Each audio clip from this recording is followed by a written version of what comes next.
सोम प्रकाश जी, सोनू कुमारी, सतनाम, साहिब बंदगी, अरविंद सिंह तोमर, पूरन जी सतनाम, शिवा सतनाम, ऋषि सतनाम, साहिब बंदगी, रोशन लाल जी सतनाम, साहिब बंदगी।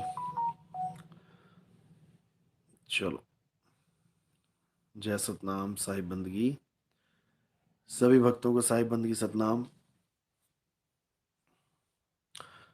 तो आज कुछ बहुत ही इम्पोर्टेंट सवाल हैं जिसका जिक्र किया जाएगा, क्योंकि बहुत सी शंकाएं रह जाती हैं मन में। जीव नहीं समझ पाते हैं अच्छी तरह जो ज्ञान समझाया जा रहा है, तो उन शंकाओं को आज खत्म करेंगे। सतनाम। जो सवाल हैं आप लिख के भेज सकते हैं, और अगर कोई व्हाट्सएप करना चाहता है व्हाट्सएप भी कर सकता है। व्हाट्सएप नंबर है 9256111007। इस पे आप व्हाट्सएप कर सकते हैं और लाइव भी अपना कोई शंका है वो समाधान कर सकते हैं। तो जो सवाल आए हैं पहले उन पे बात कर ली जाएगी।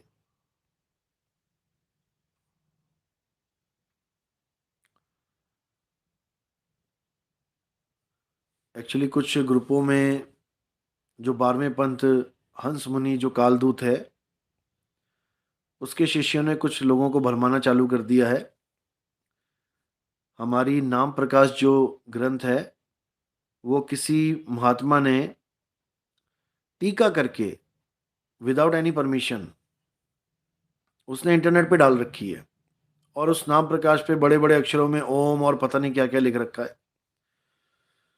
तो सबसे पहले तो मैं ये कहना चाहूंगा कि वो टीका हमारे आश्रम की टीका नहीं है, वो ग्रंथ हमारा है। नाम प्रकाश जो वाणी है वो हमारे गुरुजी की वाणी है, मदन साहिब की। लेकिन जिस महात्मा ने टीका किया है, बिल्कुल अर्थ का अनर्थ कर रखा है उसने। उस टीके पे ध्यान ना दें। अगर आपको नाम प्रकाश का टीका चाहिए तो आप हमारे से संपर्क करें, आपको पीडीएफ भेज दी जाएगी। जो इंटरनेट पे नाम प्रकाश पड़ी है वो किसी अनाड़ी ने उसका टीका किया हुआ है, अर्थ का अनर्थ कर रखा है। उस पर बिल्कुल विचार ना करें, वरना आपको कंफ्यूजन ही हो जाएगी। बिल्कुल अर्थ का अनर्थ किया हुआ है। तो अगर वो आपको कोई भेजता भी है और कुछ दिखा के भ्रमित भी करना चाहता है, तब भी आप सावधान रहें। वो टीका हमारे आश्रम का नहीं है, उसमें तो आश्रम का नाम भी कहीं और का लिखा हुआ है, और किस महात्मा ने किया है हमारी कोई जानकारी नहीं है। उसके साथ क्या है, कोई भेदी है भी कि नहीं, कि उठा के बस शब्दों के अर्थ करना शुरू कर दिया। बिना भेद के टीके का अर्थ का अनर्थ ही होगा। इसलिए बार बार भेदी सतगुरु की बात की जाती है। भेद पता होगा तो उसके भाव पता होंगे, भेद नहीं पता होगा तो शब्दों के अर्थ पता होंगे। डिक्शनरी में देखते रहो शब्दों के अर्थ। जो कबीर साहब का मूल ज्ञान है वो भेद ज्ञान है, वो भावार्थ ज्ञान है। जैसे मैं कई बार कहता हूं परमात्मा के 16 पुत्र हैं, तो ये भावार्थ ज्ञान है, ये शब्दार्थ ज्ञान नहीं है कि 16 पुत्र थे, हाँ 16 पुत्र हैं तो 16 ही पुत्र हैं। 16 पुत्री नहीं हो सकती हैं वो, क्योंकि पुत्र ही लिखा है। 16 गुण नहीं हो सकते क्योंकि पुत्र लिखा है। तो ये सब समझना पड़ेगा आपको, क्योंकि अब आप इस पंथ में जुड़ने जा रहे हो जो पंथ ऊपर से लेके नीचे तक भेद रहस्य भरा है। एक एक बात में रहस्य छुपा है। आपको रहस्यमयी ज्ञान मिलने वाला है, कोई जंतर मंतर तंत्र मिलने वाले नहीं है। क्योंकि ये जितने भी भ्रमित करने वाले हैं ये सब आपको जंत्रों मंत्रों में तंत्रों में टिकाएंगे ले जाके। ये आपको कहेंगे सोई गुरु पूरा कहावे, दो अक्षर का भेद बतावे। ये दो अक्षर क्या हैं? ओहम और सोहम। इन मूर्खों को इतना भी समझ में नहीं आता, पता नहीं कौन से स्कूल से पढ़ के निकले हैं ये लोग। ओहम और सोहम अक्षर कहां से हुए भाई? ओहम और सोहम तो शब्द हैं, लेकिन कहीं पे अगर लिखा हुआ हो कि ओहम सोहम अक्षर जाना, तो उसको ही अक्षर मान बैठते हैं कि देखो लिखा है ओहम सोहम अक्षर जाना। अरे मूर्खों, क्या बोलूं तुम्हें मैं। अगर कहीं पे लिखा है कि पानी को आग कहते हैं तो तुम उसको मान लोगे? कि कहे नहीं लिखा है, अरे लिखा है तो गलत भी तो लिखा हो सकता है, कि तुम गलत को ही सही बना दोगे कि लिखा ही है। कई बार तुम्हारे नाम की स्पेलिंग गलत आ जाती है आधार कार्ड में, तो क्यों भागे जाते हो चेंज कराने? लिखा तो है, जो लिखा है वही नाम रख लो ना अपना।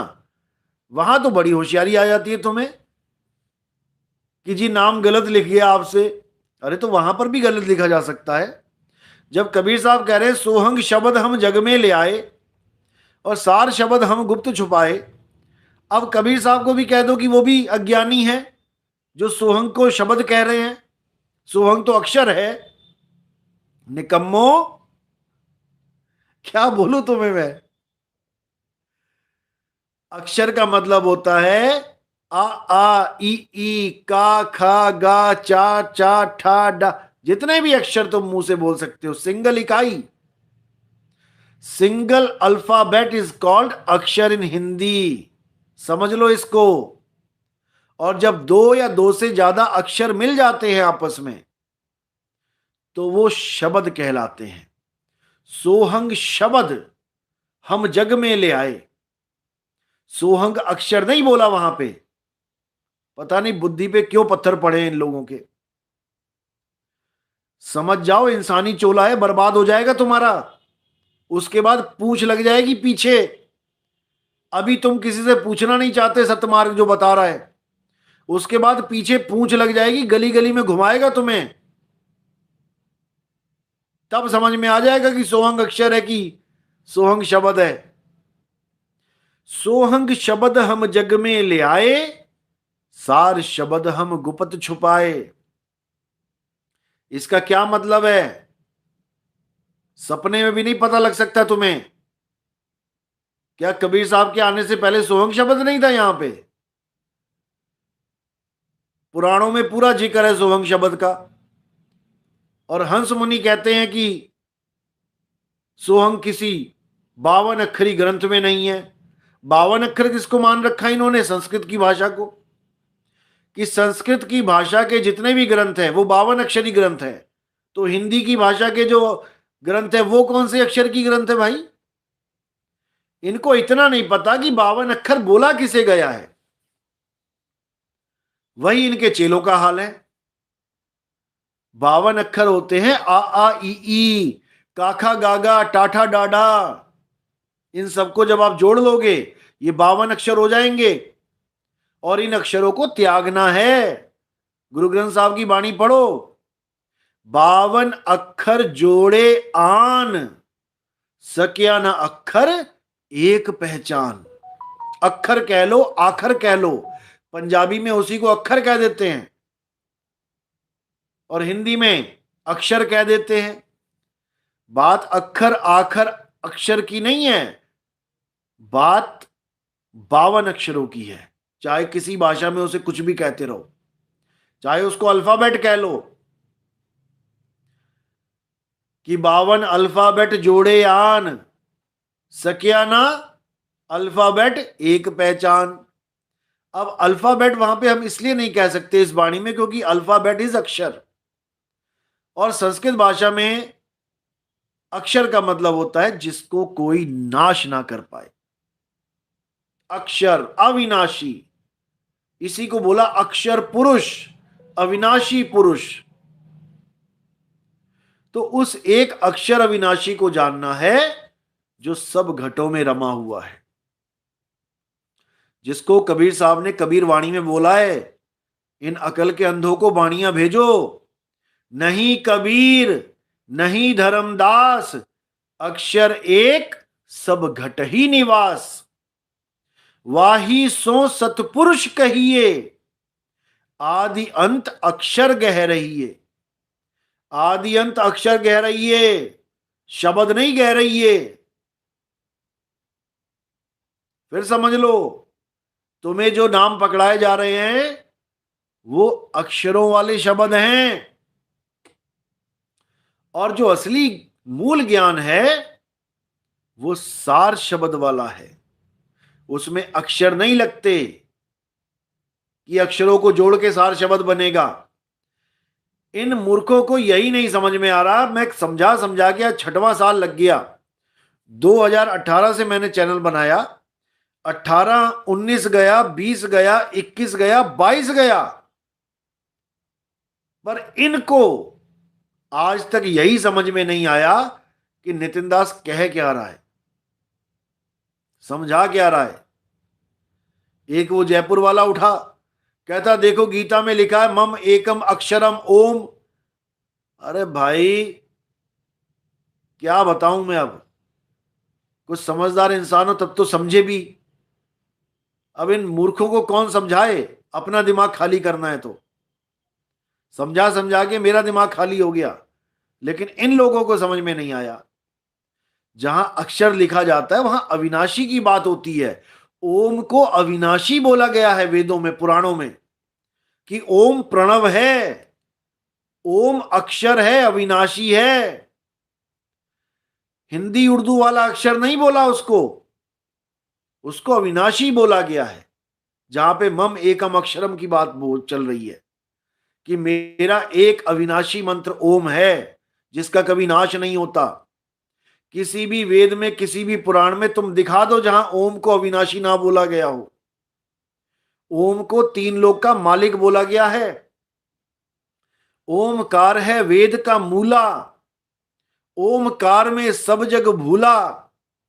ओमकार जो वेद बखाने, सोई काल कोई मर्म न जाने। केवल कबीर साहब ने उस ओंकार को काल बोला है, नहीं तो सबने परमात्मा बोला है जितने भी आए आज तक। केवल कबीर साहब ने खंडन किया है। ओमकार निश्चय भया सो करता मत जान, साचा शब्द कबीर का पर्दे में पहचान। तो इन नादानों को ये बाणियां भेजो। मेरा ये सत्संग, इसको टैग कर देना वहां पे, ये लिंक शेयर कर देना। जो लोग मदन साहिब की बाणी सुना सुना के कह रहे हैं कि ओम और सोहम अक्षर है, तो कबीर साहब शब्द कह रहे हैं, सोहंग शब्द हम जग में ले आए। ओम सोहम को अक्षर क्यों बोला गया? क्योंकि ओम और सोहंग दोनों अक्षरों के द्वारा बनते हैं, अक्षरों के द्वारा लिखे जाते हैं। ओहम सोहम अक्षर जाना, ज्ञानी गुणी कीन परमाना। यानी जो ज्ञानी गुणी है उसने परमाना, यानी नाप लिया, इनको प्रमाणित कर दिया कि ये अक्षर हैं। कौन से अक्षर हैं? जिनको छुड़वाना है। एक छुड़ाए, एक लखाए, तब प्राणी निज घर को जाए। इन अक्षर रूपी मंत्रों को छोड़ना है। ये ओहम सोहम अक्षरों को छोड़ना है और उस अविनाशी आत्मा को जानना है जिसकी महिमा सब संतों ने गाई है, जिसकी महिमा गीता में गाई है कि हे अर्जुन, आत्मा अजर अमर अविनाशी है। आत्मा को ना तो कोई शस्त्र काट सकता है, ना अग्नि जला सकती है, ना वायु सुखा सकती है, ना जल भिगो सकता है। पता नहीं क्यों नहीं समझ में आ रहा इन लोगों के। अब एक वाणी और है, उसको भी क्लियर कर लो। इस वाणी को भी दिखा दिखा के बहुत भ्रमित करते हैं ये लोग। मदन पंथी भी करते हैं, जो मदन साहिब के पंथ वाले हैं, ये भी बड़ा इस वाणी को उच्चारण करेंगे। देखो नितिन दास झूठ बोलता है। वाणी वाणी कह रही है बोल अबोल एक है सोई, और जिन ये लखा सो बिरला हुई। अब इस वाणी को दिखा के क्या कहेंगे कि देखो बोल अबोल एक है सोई, यानी बोल और अबोल एक ही है। अब इन मूर्खों को इतना भी समझ में नहीं आ रहा कि बोल और अबोल ये विपरीतार्थक शब्द हैं। कौन समझाए इन अनपढ़ों को जो कभी स्कूल नहीं गए? अगर स्कूल गए होते तो ऐसी बातें ना कर रहे होते। तो वाणी कह रही है बोल अबोल एक है सोई, जिन ये लखा सु बिरला हुई। इसका मतलब ये नहीं है कि कोई तुम मुंह से कुछ बोलोगे और वो अबोल है, ऐसा नहीं है भाई। जब तुमने बोल ही दिया तो अबोल रहा कहां वो, यही बता दो। बोल अबोल यानी एक ऐसा बोल, बोल यानी तुम्हारे मुंह से निकला बोल नहीं। तुम्हारे मुंह की जरूरत नहीं है उसको कि तुम्हारे मुंह से बोल निकल रहा है उसको बोल बोला है। बोल का मतलब है बोलता राम। चाम के महल में बोलता राम है, तू चाम और राम को चीन भाई। वो बोलता राम ही बोल है और वो अबोल है। तुम्हारे मुंह से नहीं बोला जाएगा वो, कि तुमने मुंह से कुछ बोल दिया और वही अबोल हो गया। ये मूर्खता की बातें बंद कर दो और उस अबोल अडोल को जानो, जो अडोल है, जो बोलने में नहीं आता, उसको कोई बोल ही नहीं सकता। बोलना तो छोड़ो, उसकी महिमा नहीं गा सकते तुम।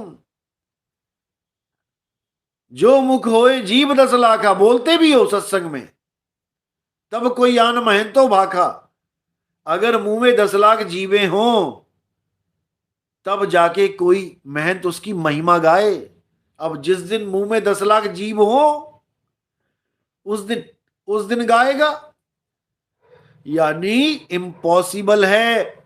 गुरु गुण लिखा ना जाए, उसको कोई लिख नहीं सकता।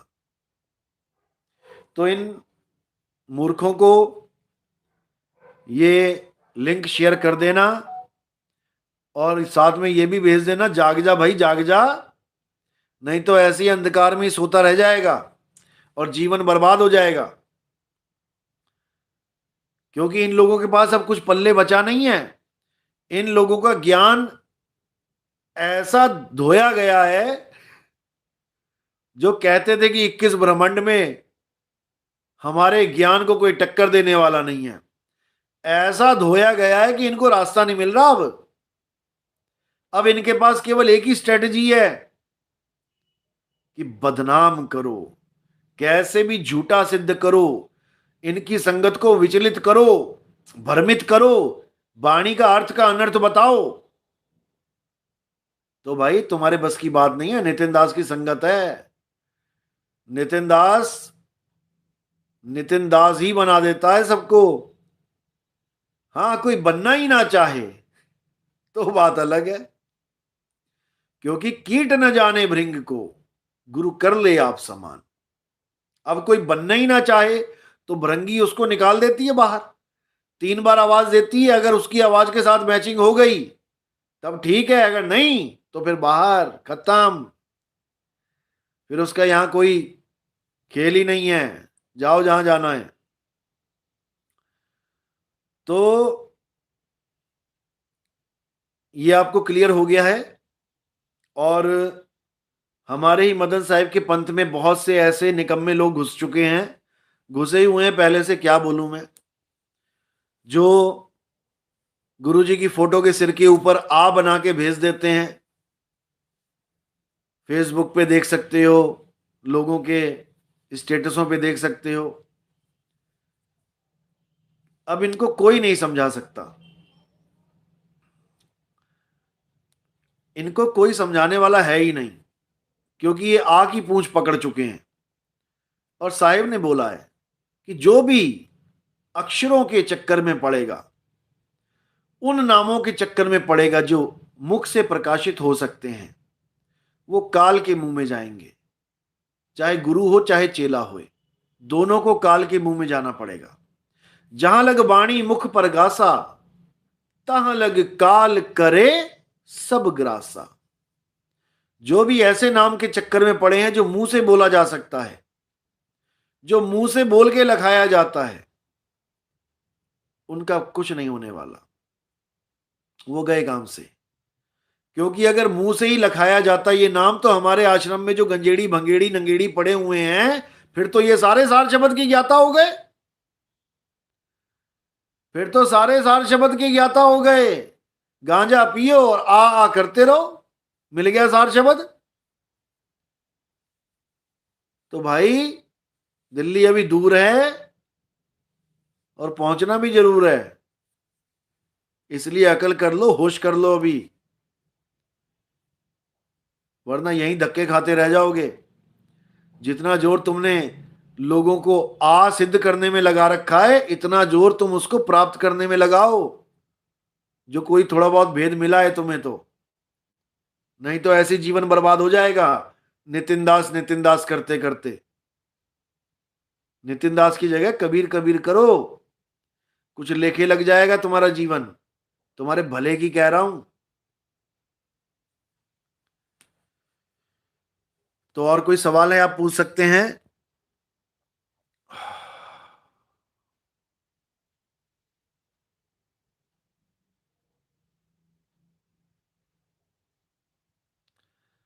राजकुमार जी गाजीपुर, देखो कोई भी प्रोग्राम है अब फरवरी के बाद ही बनेंगे। जनवरी और फरवरी जो है इसमें लाइव चलेंगे और सत्संग चलेंगे। कोई नाम दीक्षा लेना चाहता है, प्रथम दीक्षा, वो फोन पे ले सकता है। ये फैसिलिटी दी गई है फोन पे प्रथम दीक्षा की, व्हाट्सएप पे, तो ले सकता है वो। और एक दो प्रोग्राम हैं जो मैंने पहले फिक्स किए हुए थे, जिनको मैं डिले नहीं करूंगा, वो आपको बता देंगे, लेकिन उसमें भी जैसे होगा बता देंगे, अभी समय नहीं है उसका।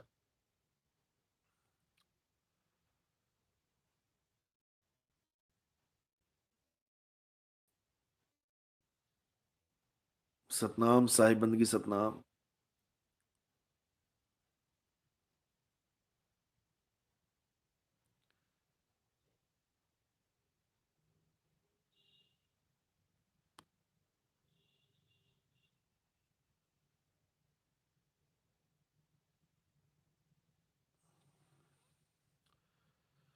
आज बहुत अच्छी डिस्कस चल रही थी।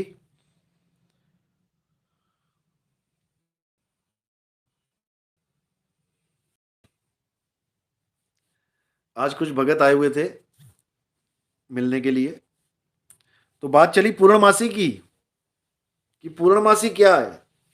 क्योंकि कुछ कबाड़पंथी, मतलब कबीरपंथी, पूर्णमासी को, व्रत को कहते हैं कि ये कबीर साहब ने कहा है कि पूर्णमासी का व्रत रखो तुम्हारी मुक्ति हो जाएगी। देखो, कबीर साहब ने ऐसा कभी नहीं कहा कि पूर्णमासी का व्रत रखो तुम्हारी मुक्ति हो जाएगी। कबीर साहब ने पूर्ण शब्द भेदी ज्ञान को प्राप्त करने के लिए बोला है। जो पूर्ण शब्द का भेद है, उस ज्ञान को प्राप्त जब आप करोगे तो पूर्णमासी की जगह पूर्णवासी हो जाओगे आप। पूर्णमासी में नहीं फंसना, पूर्णवासी हो जाओगे, यानी उस पूर्ण परमात्मा में आप वास करोगे। सूरत समाये शब्द में, वाको काल न खाए। और इस वाणी को बड़ा अच्छा खोल के बोला गया है वहां पे, जहां पूर्णमासी के बारे में है कि पूर्णमासी कैसे की जाएगी। सूरत को नी अक्षर शब्द में जोड़ के तब पूर्णवासी होगी, तब पूर्णमासी का व्रत होगा पूरा आपका। अब ये खाना नहीं खाते पूरा दिन, जोड़नी थी सूरत शब्द में, तब होता पूर्णमासी। और ये पेट में चीटी गांठ लगा के बैठ गए, जो चीटी के गांठ लगी होती ना पेट में, वैसी गांठ लगा के बैठ जाते हैं। ये सब अज्ञान है, ये सब अज्ञानी है। ये जितने गुरु बने बैठे हैं कबीर पंथ में, इनको 2 पैसे का ज्ञान नहीं है कबीर साहब का। उस शब्द का 2 पैसे का ज्ञान नहीं है। और ये बने बैठे हैं महंत, लाखों करोड़ों रुपया इन्होंने लोगों का लगा दिया मंदिर में। जिस मंदिरों के लिए कबीर साहब ने इतने आंदोलन कर डाले, लोगों को जागृति दी कि पाथर पूजे हरि मिले तो मैं पूजू पहाड़, और वहां से ये चाकी भली पी सकाए संसार। उन्हीं कबीर पंथियों ने जो इन वाणियों को गा रहे हैं, मंदिर बना डाले, अरबों खरबों के मंदिर बना डाले, और सोच रहे हमने बहुत महान काम कर दिया। अरे निकम्मो, तुमने बर्बाद कर दिया कबीर साहब की संगत को। तुमने पत्थर पूजा में लगा दिया उस महान संत की संगत को। जो शब्द साधना में लगती, उसको तुमने पत्थर पुजवा दिए। ऐसी दुर्गति कर दी तुमने कबीर पंथी भक्तों की। बड़ी मुश्किल से तो पत्थर छूटे थे, तुमने फिर वही पत्थर पकड़ा दिए। लेकिन अब दुनिया जागृत हो रही है। अब भगत सवाल कर रहे हैं गुरुओं से, गुरुआ लोगों से। अब ये मुंह छुपाते फिर रहे हैं। अब इनको जवाब नहीं आ रहा, आएगा भी नहीं, क्योंकि अब वो समय आ चुका है जब सत्य ज्ञान का डंका बजेगा, पूरे विश्व में बजेगा। विदेशों से इतने फोन आते हैं, इतने मैसेज आते हैं कि आपने हिला के रख दिया, जगा के रख दिया, दोबारा कैसे सोऊं? अब नींद नहीं आएगी, भूल जाओ। जन्मों जन्मों की सोई सुरता को जगाना ही संतों का काम है। अरे मैं कहता हूं जागत रही हो, और तू जाता है सोई रे। देखता हूं इस बार कैसे सोएगा, और तेरा मेरा मनवा कैसे एक होई रे। इस बार मनवा एक करवा के ही मानेंगे, चिंता नहीं करनी है। तो मालिक की दया है, बहुत बढ़िया जागृति हो रही है। परमात्मा ने चाहा तो आने वाले समय में सतनाम ही सतनाम होगा। और जिन मूर्खों ने सतनाम को ओम सोहंग बना दिया है, वो भी सुन लें। अगर तुम कहते हो कि ओम और सोहम ही दो अक्षर हैं, तो इसमें से एक छुड़ाए एक लखाए, वाणी सिद्ध करके दिखा दो। क्या छुड़ाओगे क्या लिखाओगे? तुम तो दोनों ही पकड़ के बैठ गए। जो 12वें पंथ के भगत लोग कहते हैं कि ओम और सोहंग दो अक्षर हैं, तो वाणी तो ये कहती है सोई गुरु पूरा कहावे, दो अक्षर का भेद बतावे। चलो ठीक है, मान लिया, एक अक्षर हो गया ओम, एक हो गया सोहंग, दो अक्षर का भेद तुम्हें पता लग गया, ठीक है। अब कह रही है एक छुड़ावे। अब दोनों में से क्या छुड़वाओगे? ना तुम ओम छोड़ने वाले, ना तुम सोहंग छोड़ने वाले। एक छुड़ावे एक लखावे। लखावे का मतलब क्या होता है? जिस दिन पता लग जाएगा ना, भूल जाओगे। जपावे नहीं लिखा वहां पे कि नाम जपावे। एक छुड़ावे एक लखावे, तब प्राणी निज घर को जावे। तब जाएगा निज घर को। और तुम्हारी एक और खाल खींचने वाली हुई पड़ी है। जो तुम कह रहे हो कि नितिन दास तो खोपड़ी में ध्यान लगवाता है, खोपड़ी में। अरे मूर्खो, नितिन दास खोपड़ी से छुड़वाता है, खोपड़ी में ध्यान नहीं लगवाता। और जो तुम्हारे गुरु लोग कहते हैं कि त्रिकुटी में परमात्मा आएगा मेरा रूप धारण करके, खोपड़ी में घुसा दिया तुम्हें। तुम लोगों को खोपड़ी में घुसा दिया इन गुरुआ लोगों ने। इंगला पिंगला सुषमना में घुसा दिया, खोपड़ी में है वो।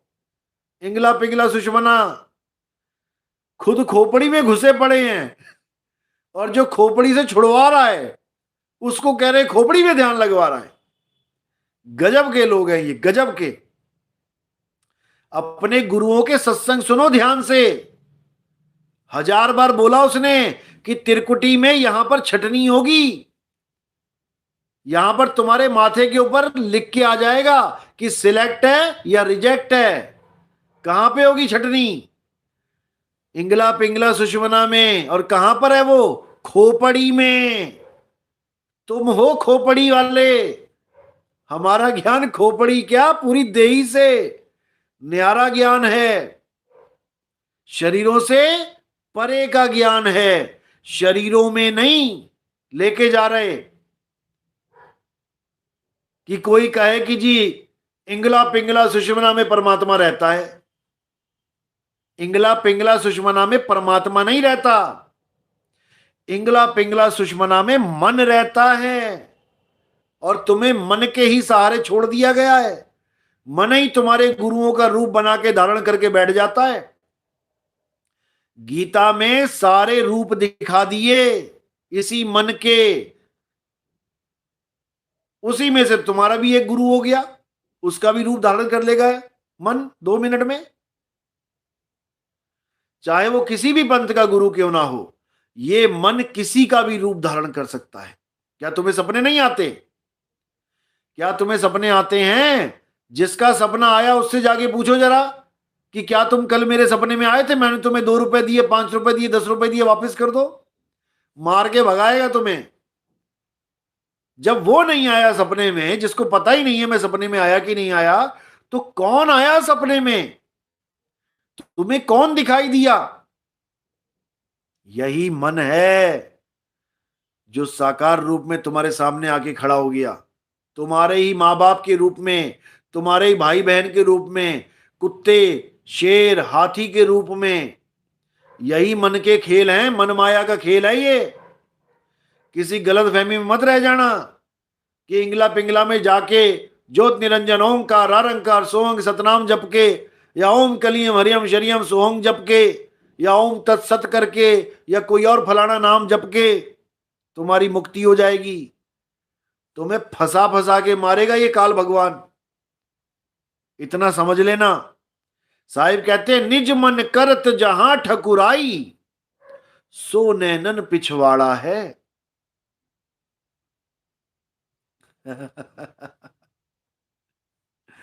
तो भाई ये नैनों के जो पीछे बैठा है ना, ये जो तुम सोच रहे हो कि परमात्मा बैठा है मेरा गुरु रूप धारण करके आ जाएगा, तुम्हारा मन बैठा है यहां पे और तुम्हारी हालत खराब कर देगा वो। अभी समझ जाओ, समय है। इस काया में कहीं ध्यान नहीं लगाना है। ध्यान शब्द का होता है, शब्द पे ध्यान लगाना है। अब वो शब्द कहां है, इतना विचार करो कि शब्द हो कहां रहा है, वो अखंड शब्द कहां हो रहा है, इतना विचार करो। और उसका एड्रेस भी बता रखा है, हर वाणी में उसका एड्रेस है।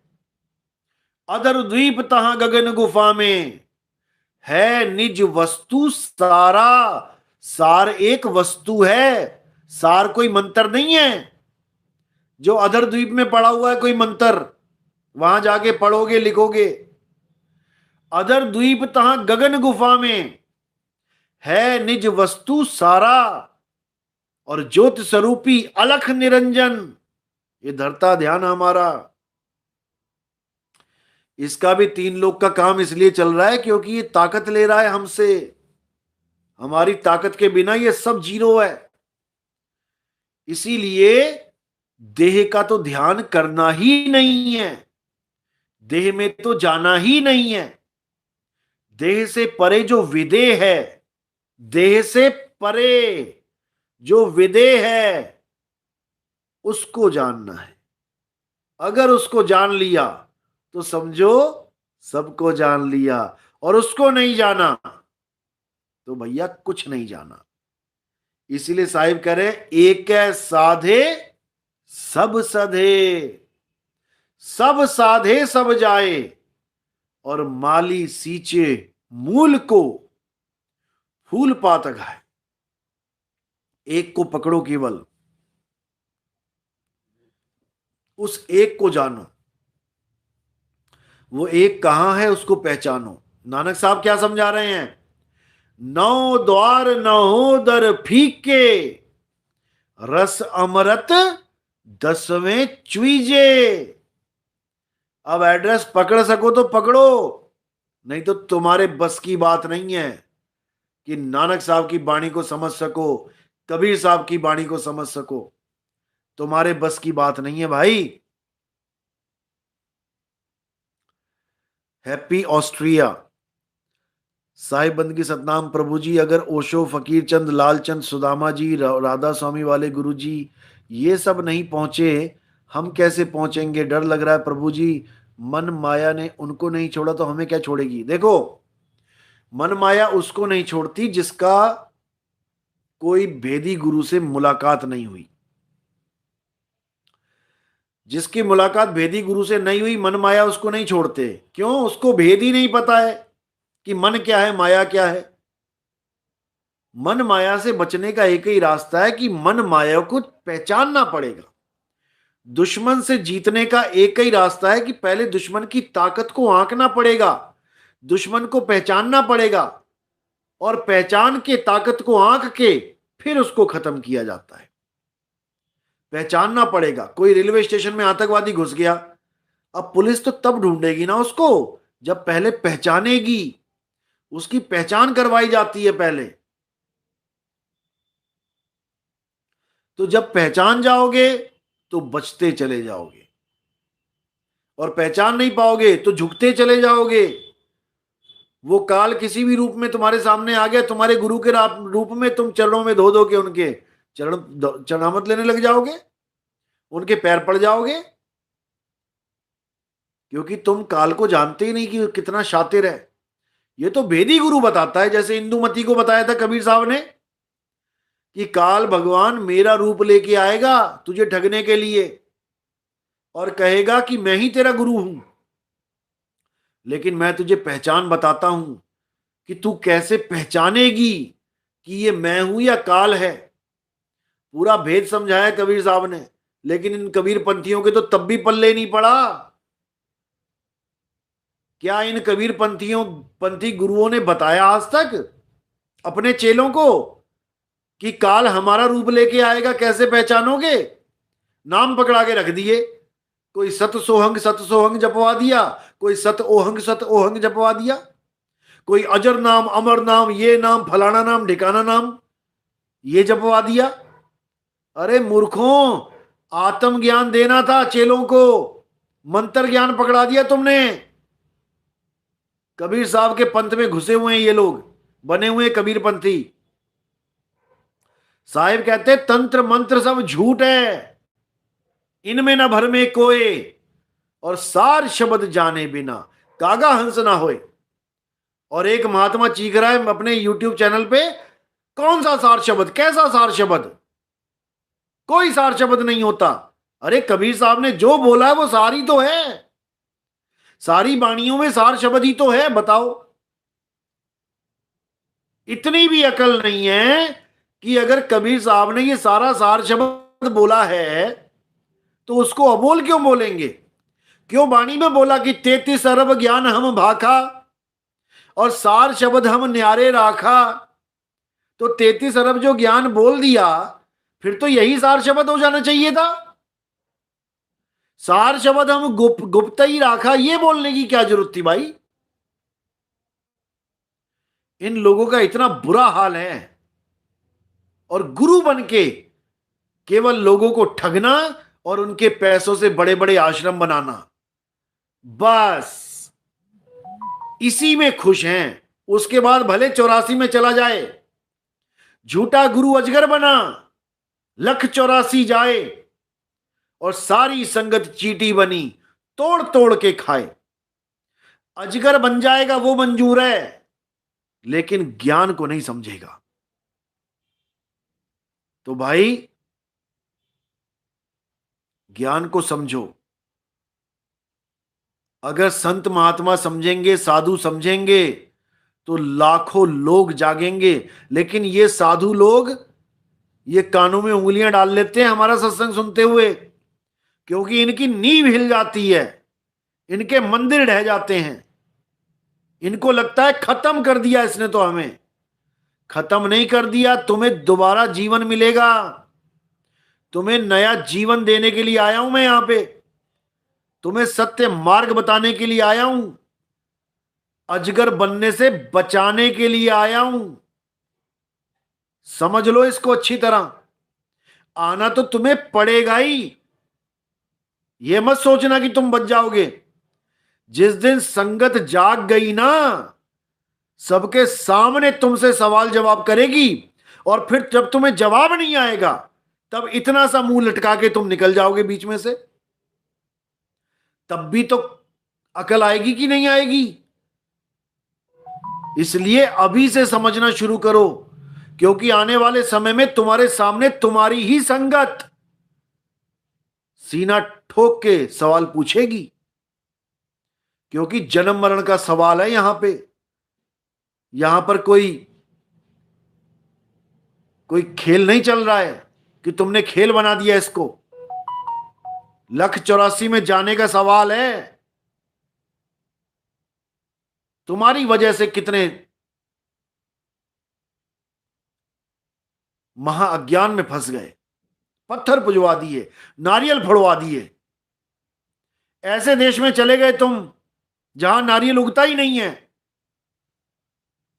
तो कैसे मुक्ति कराओगे लोगों की? जिस देश में नारियल उगता ही नहीं है, पान का पत्ता उगता ही नहीं है, तुम वहां पहले बाग लगाओगे पान के पत्तों के, या नारियल के पेड़ उगाओगे पहले वहां पे? तब वहां कबीर साहब की पंथ की मुक्ति चलेगी वहां पे। हद कर दी इन लोगों ने। 100-100 नारियल, 200-200 नारियल फोड़ के कहते हैं काल भगवान की खोपड़ी है ये। अरे 200 काल भगवान है क्या? और फिर उसी को फोड़ के उसी का प्रसाद बांट देते हैं। काल भगवान की खोपड़ी का प्रसाद खिलवा दिया तुमने अपनी संगत को। शर्म करो, कुछ शर्म करो। ऐसा बुरा हाल कर रखा है इन लोगों ने कबीर पंथी बनके। कबीर साहब का एक मार्ग है, सुरत शब्द योग, इसके अलावा और कुछ नहीं है। गगन में अगिया लागी बड़ी भारी, कहें कबीर सोई जन बच गए, जिन शब्द में सुरत संभारी। ना कि नारियल फोड़ दे मारी। हद कर दी इन लोगों ने। तो भाई अभी समय है, सुधर जाओ, संभल जाओ, नहीं तो जनता जब जागेगी, फिर जनता बहुत अच्छी तरह जानती है कैसे ठीक किया जाता है। सुधर जाओ, लोगों की जिंदगी के साथ खिलवाड़ मत करो। गुरुवाई करनी है करते रहो, लेकिन सही गुरुवाई करो। सत्संग कर दें करो, लेकिन सत्य को जान के करो। अगर तुम असत्य का पसारा डालोगे तो तुम ही काल के दूत हो, और कोई नहीं है सींगों वाला कोई काल का दूत आएगा। तुम ही काल के दूत हो जाओगे। जो नर पड़े बावन के फेरा, सो नर जानो काल के चेरा। और जब बावन का टूटे डोरा, सहजे छूटे काल झकोरा।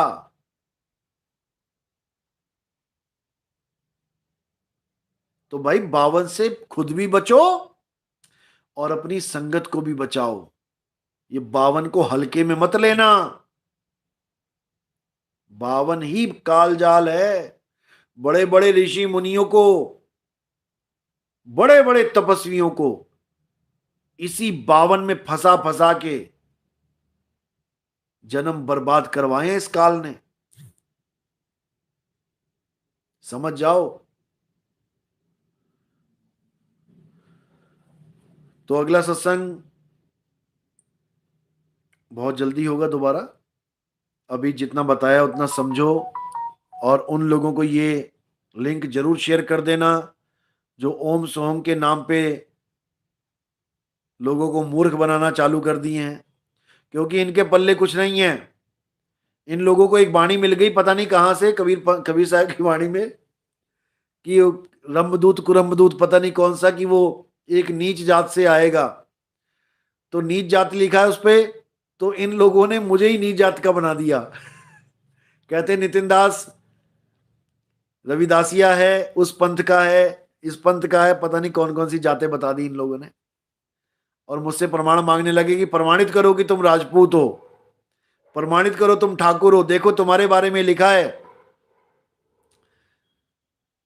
हद हो गई। अब सर्टिफिकेट दूं क्या मैं अपना? मेरा नाम नितिन रायजादा है, रायजादा। हिमाचल में रायजादा, राणा, ठाकुर, ये सब क्षत्रिय होते हैं। पता नहीं कहां से एक राय ज्यादा उठा के ले आया, और राई ज्यादा था, पता नहीं नाम राई ज्यादा ऐसे ही कुछ था, पता नहीं क्या बना के ले आया। उसमें लिखा था ये SC ST में होते हैं राय ज्यादा। उसको प्रमाणित करने में लगा हुआ है कि देखो ये वही वाणी है, कबीर साहब कह रहे हैं कि चमार जाति से कोई आएगा और ऐसे ऐसे गलत प्रचार करेगा, मुझे उस जात में डालने के लिए मेरे नाम का राय ज्यादा उठा के पता नहीं कहां से उठा के ले आया, और मुझे साबित कर रहा है कि ये वही है। बताओ, ज्ञानवान की बात नहीं है, उल्टे पुल्टे बस खेल खेलने इन लोगों ने। तो भाई समझो बात को, बात जात पात की भी नहीं है, मैं नहीं मानता जात पात को, लेकिन इस तीन लोक में आए हैं, जहां पे जन्म लिया है उसको लेके चलना पड़ता है, केवल बताने के लिए। जो नाम दिया है वही नाम रहेगा। नारियल फोड़ू गैंग, नारियल फोड़ू गैंग है कबीर पंथ में, और बहुत फल फूल रही है। तो इस गैंग से सावधान रहना भाई, ये नारियल फोड़ू गैंग बहुत खतरनाक है, ये जीवन बर्बाद करती है लोगों का, पान खिला खिला के मुंह लाल कर देगी, और नारियल सिर पे फुड़वा फुड़वा के तुम्हारा सिर लाल कर देगी। इसलिए इनसे बचना है भाई, और परमात्मा की भक्ति करनी है। चलो, बोले सतगुरु बंदी छोड़ सतगुरु सत्य कबीर साहिब की सदा ही जय हो। साहिब बंदगी सतनाम।